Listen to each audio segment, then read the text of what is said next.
Good afternoon, and welcome to More Than Meets the Eye. I'm your host, Blind Prime, and for today we will be covering David Bazooka Kesselberger. I think it's Kesselberger. Or is it Kenselberg? I don't know, I'm not sure about that last name. I haven't heard it pronounced enough to get it correct, so I'm not going to spell it because you're going to have to see it to spell it. And I've never seen it. So we're not going to talk about his last name. We're going to leave that. We're just going to say it's German.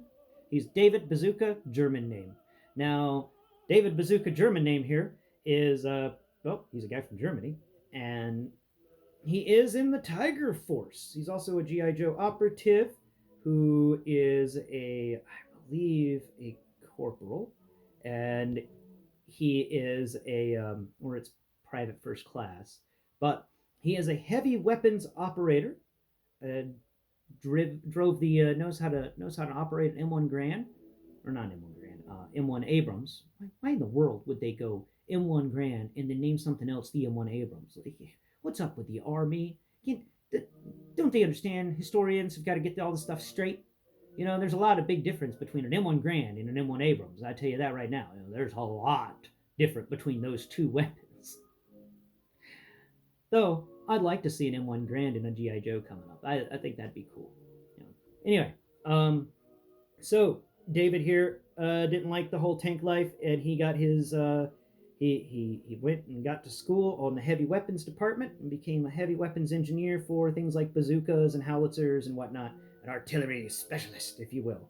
Uh, he's got some really nice accessories to him, and we'll talk about them today. But first off, I wanted to bring something to your attention, my viewers. If you've been a person that's been collecting the Transformers stuff, and you have the occasional little blast effect from Transformers, because they do love to just pass those out in the Transformers collection.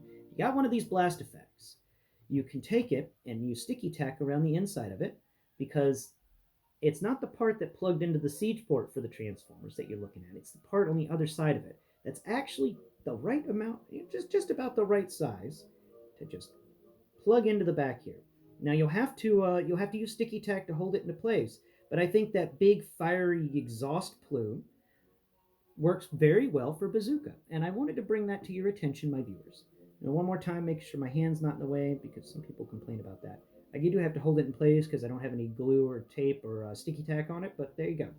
I think that will be a very nice looking effect for your bazooka if you have those effects and you have a Tiger Force David Bazooka, German last name.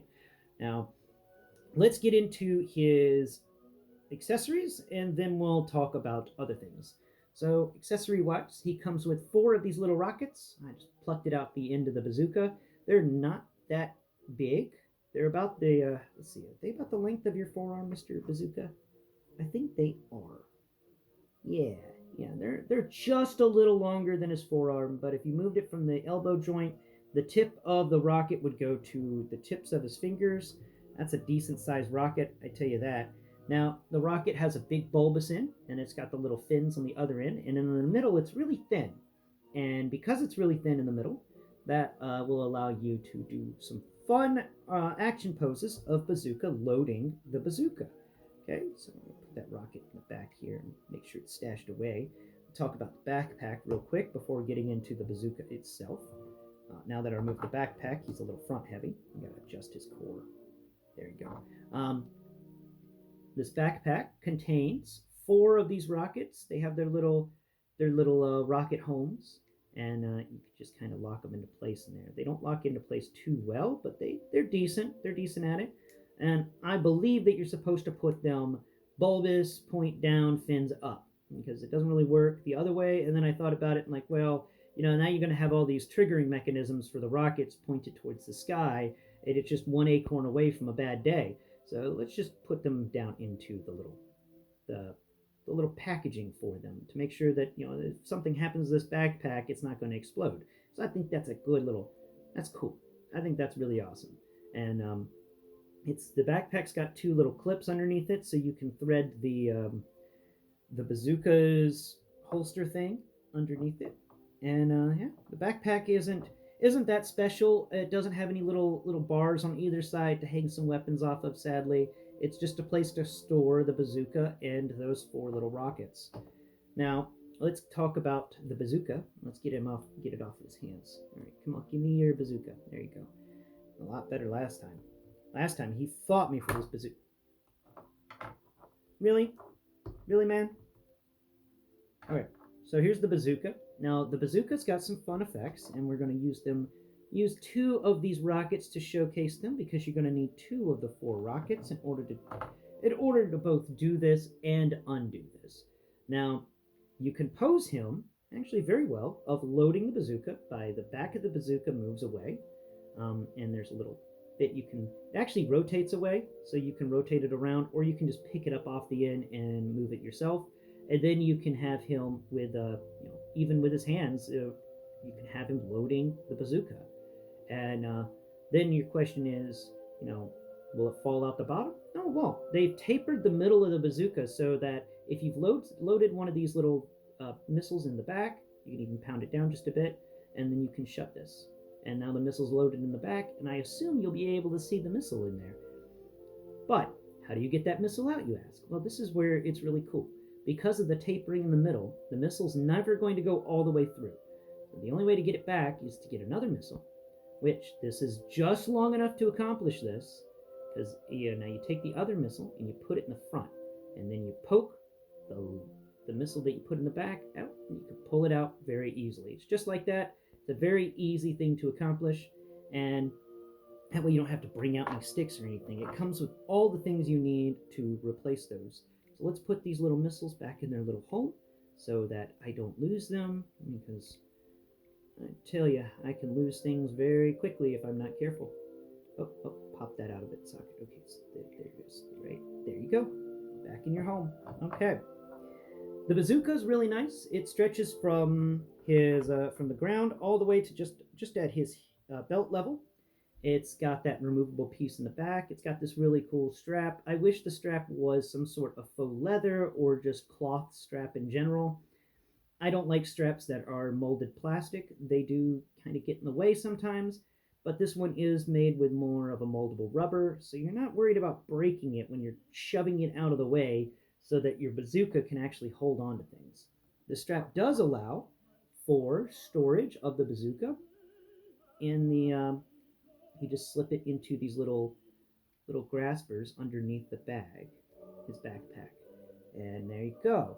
Now it's going to hang out underneath. There we go. Slip all those back into place. Cool. Set the bazooka off to the side. Well, one more thing. The bazooka's got a handrail on top. It's got a little grippy hand on top. It's got a handle that's set at a 45-degree angle off the front of the bazooka. It's got the trigger handle that's set 90 degrees underneath the bazooka. And the back moves around. It's not a very complicated thing. It's mainly just a pipe with some stuff on it. But that is what a bazooka was, and still is to this very day. A pipe with some stuff on it. Now his other accessory he comes with is a helmet. I always approve of helmets. I am a lover of helmets. Helmets do save lives. So the fact that Breaker came with a helmet is a big positive. The fact that heavy artillery roadblock came with a helmet is a big positive, and now bazookas come with a helmet. But apparently, the military doesn't really care about the rest of the Joes because it just gives them hats, but not helmets. And, yeah, like a hat's going to stop bad things from happening to your head whenever bullets flying at it. Yeah, hats, the best protection for. And they're all those stupid hats too, the berets. Like I'd like some boonie hats or baseball caps or something, but berets. Like, I'm tired of berets. Give me something other than a beret, man. Good grief, annoying hats. Now, I love the helmets. They're really good. Trust me on that one. I'm a big lover of helmets. They have saved lives. They have helped me. They have helped me survive bicycle accidents, and they've helped many people survive. And if you're on a motorcycle and you're not wearing a helmet, there's something wrong with your head. You don't need to be on that motorcycle at all. You need to stop. You need to put on a helmet. All right. It could even be a skull cap, but it's got to be something on that head, man. You got to have something. And the whole full face mask helmet for motorcycle riding is really great. But we're talking about soldier in here, and this is the perfect soldier helmet. Now my father got one of these types of helmets from when he was working over in Afghanistan and Iraq, and he brought one back with him. And I think we still have it somewhere laying around the house. But it's a good helmet. I liked it, but it was heavy. It was uncomfortable. But you know what? That's a helmet. better be better to be uncomfortable than dead. Now, all right, we've talked enough about the helmet. It's a traditional helmet that you would see from most things. It's basically the same helmet from Heavy Artillery Roadblock, which is really cool. Now, articulation wise, this guy's got stuff that isn't very it's all basically the same. Though he does have an extra joint in his neck to allow him to look down further and look up a little further. He can crack his neck left. He can crack his neck right. He does have a small amount of butterfly, but not much. It's just that much butterfly. You could do some obscene things with that amount of butterfly. But he's got butterfly, double jointed elbows, no pins, pinless joints everywhere. I love the pinless joints. The hands have the joints that make them move up and down instead of left and right. The core of him he's got an ab crunch, and he's also got a bit of a ball socket, so he can lean left, he can lean right, he can do that sort of rotation. I'm me, I'm Neo from the Matrix, I'm gonna dodge. He can do that kind of stuff. Um, the the core of his body moving around is really good. This guy's got some fun joints on him, and I can imagine you can get some really great posing angles with him firing his bazooka. And this makes me want the his tank more, because now I have a bazooka to fire at the his tank. That's important. Joe's needs some heavy weapons whenever dealing with his tanks. Uh, the joints in his legs are the ones I am most upset with. For some reason, I think I got a bad copy, because my guy's legs do not want to raise up.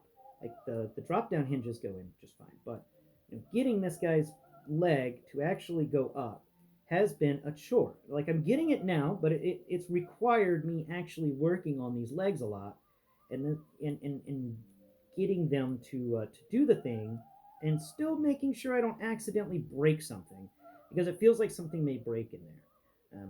Drop down hinges, like we've come to love and respect from G.I. Joe. I say respect because always remember to make sure that both hinges are either up or both hinges are either down. But if you got one down, one up, you're just gonna have a bad day. He's never gonna want to stand. Uh, Double jointed knees, the feet are normal when we come to expect. Now, sculpt wise, we've got the underside of the boots, very good, but there's no boot heel. He's got flat bottom shoes, and I assume that allows him easier traction with firing a heavy weapon like a bazooka. He's got to have these flat bottom shoes to make sure as much of his feet are grounded as possible. To make sure he's a stable weapons platform when he fires that. The sculpt work on his boots are really cool. He's got strapped boots, not tied boots, which means he can actually put his shoes on and strap them down faster in an emergency situation than somebody who's got to tie their shoes. You can tie pretty fast, but it's easier just to hit 3 straps and you're done than it is to tie. Thread up all those eyelets and thread up like 6 or 8 hooks and then tie it closed. That's going to take some time. Um, I do appreciate those boots that have the zipper on the side, which I don't know if this guy has it or not. It doesn't feel like he does, but there's some boots that tie up and then they have a zipper on the side so you can unzip it and just step in and out and your boot's always tied. I think those are really fun. Definitely zip boots, that's for sure. Uh, Sculpt wise, past the boot, we've got the place where the pants are all bunched up on top of the boot. They always do a good job with that. The pants texture is very rough. It feels like something maybe like blue jean or some rough cut cloth, maybe even some sort of Kevlar type material. A rugged cloth that's able to withstand him running and getting into the mud and dirt and rocks and stuff, and protects him from that, as he's got to get on his knees. No, he doesn't seem like he comes with knee pads, which is weird because when you're firing a bazooka, you're going to be getting on one knee at least, and that's weird. He needs knee pads. I don't know why he doesn't seem like he has them.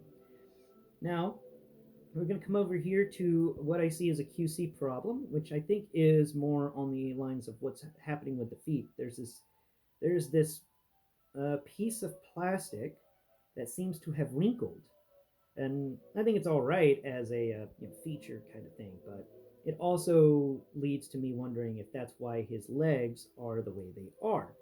If there was some sort of QC problem there, I'm not sure. Now we get up here to his his midsection. He's got a little belt that swirls around. It's pretty cool. And then he's got typical chest area. This is a part where I'm actually a little upset on the sculpting. They didn't sculpt in the numbers. How are you going to give me a jersey? And if you've ever held a jersey, American football jersey, European football jersey, Asian football jersey, whatever football jerseys out there, just football in general jerseys always have the numbers aren't not painted on, but they're like sewn into place. They're separate pieces of cloth that are sewn there, and these don't have that. I'm a little sad that they didn't sculpt in the numbers or any of the little jersey things that happen on a jersey. Though they did sculpt in this stuff over here on the top, but that may just be wrinkles. Um, Other than that, that's my negative on the sculpt work is they didn't sculpt in much on this jersey. Though fun part, this jersey is a white. According to my friends, this jersey is a white jersey with blue and orange. Now the two teams that use blue and orange are the Auburn Tigers and the University of Florida Gators, and I am a fan of both teams. War Eagle all the way, and of course Gator chomping every day. Now I love the fact that this guy's got orange and blue. And I can say he's an Auburn fan, or I could say he's a Gator fan. In either case, it's pretty cool. I do appreciate that. That's nice, and that's a happy accident for sure. Uh, Now the white jersey means it's the away team, I think. But anyway, I think that's really cool. It's a lot better than the old away team jerseys that UF had. Those neon orange nasty things. Ugh. You ever seen Day of the Dead from the '80s? You can see a UF player in that, and that's a disgusting jersey. It's just awful. It looked like a um, you know an escaped convict trying to play football. That's what the UF jerseys look like from the '80s. Anyway, let's get over here to his arms. He's got some beefy muscles. He's got the muscles. They're used to hold the bazooka in place, and very good texture on all of that. He's wearing gloves, nice gloves, and finally his head. His hair is parted on the left side, and it goes all the way across his head. He's got some big old bushy, eyebrows, little big old bushy caterpillar, pardon me, eyebrows. He also has, I think that's a mustache. I'm pretty sure that's facial hair, but I'm not 100% sure. I actually haven't asked anybody if he has facial hair, but I think that's facial hair I'm feeling. And if I'm wrong, well, oh well. But it's too rough to be lips, so I think that's a mustache. I think he has a little mustache. And he's either got a German scout or a German smile. Uh, I can't really tell the difference. Anyway, that is Katzenbogen. David Bazooka Katzenbogen.